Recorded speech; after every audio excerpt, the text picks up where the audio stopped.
Despite facing intense opposition, Alabama Republican Senator Tommy Tuberville is not backing down. He is single-handedly holding up hundreds of military nominations and promotions that require unanimous participation of Senate members. Tuberville is trying to force the military to change its abortion policy. He does not want federal money to be used for military members and their families to travel to find an abortion.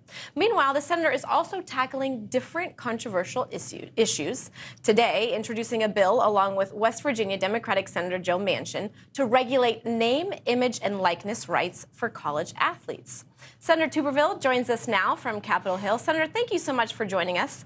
I want to start with the name, image, and likeness. Why is it so important to you? You obviously have firsthand experience. Is it for women? Is it for the 9th and 10th graders who are getting influenced? Why are you so passionate about this?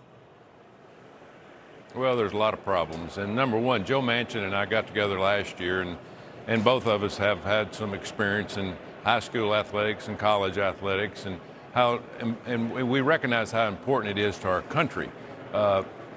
So we decided that we would talk with coaches, administrators, parents, athletes, NCAA, and we started out a process of trying to think, can we help on this? Because we saw that college athletes is basically in a tailspin right now with money being made, which I'm all for. I'm all for athletes making money, since the Supreme Court said that they can make it off their name, image, and likeness. But it's really gotten out of hand.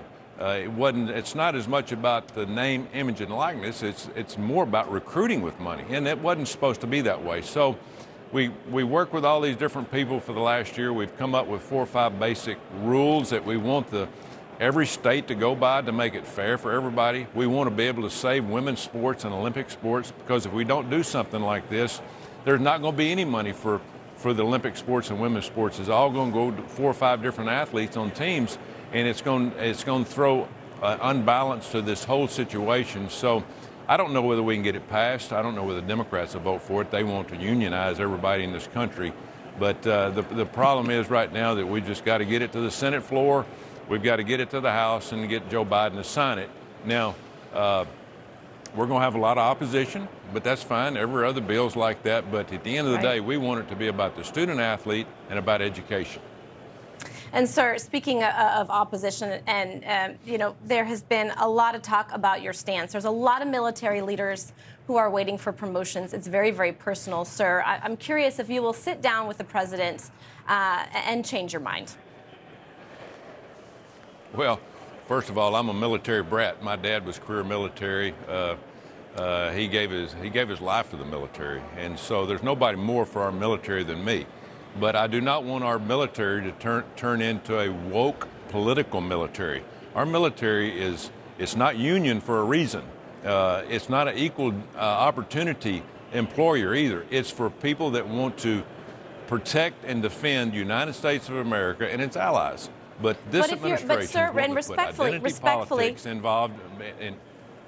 But if you are in the interest of protecting our country, you would think that military readiness would be front and center on this issue. Would you not change your mind before the recess? No, I'm not going to change my mind. First of all, I've had almost zero communication with the White House. I mean, if they really cared about readiness and the things that really need to be happening with our military, they'd change this back in 5 minutes and then send a bill down there to the floor and let Congress go through this and pass it either for or against it like we're supposed to. But they're making laws from the White House and the Pentagon. I'm not going to stand for it. That's not what the American people want. That's not what our Constitution says. What would make you change your mind? Nothing? Move the policy back the way it was. We had zero complaints about it. The Biden administration did this because of Roe Wade. Move it back the way it was. We have an abortion policy. We're going from 24 to 30 abortions a year to 6,000 or 7,000 now. Now, to me, that's a little bit extreme. I would think anybody would say that. So move the policy back and then send a bill over to Congress. Let Schumer put it on the floor and let's vote on it. And if it passes, I'm fine with it. But don't dictate and legislate from the White House and the Pentagon. That's not what they're supposed to be doing. That's what Congress does.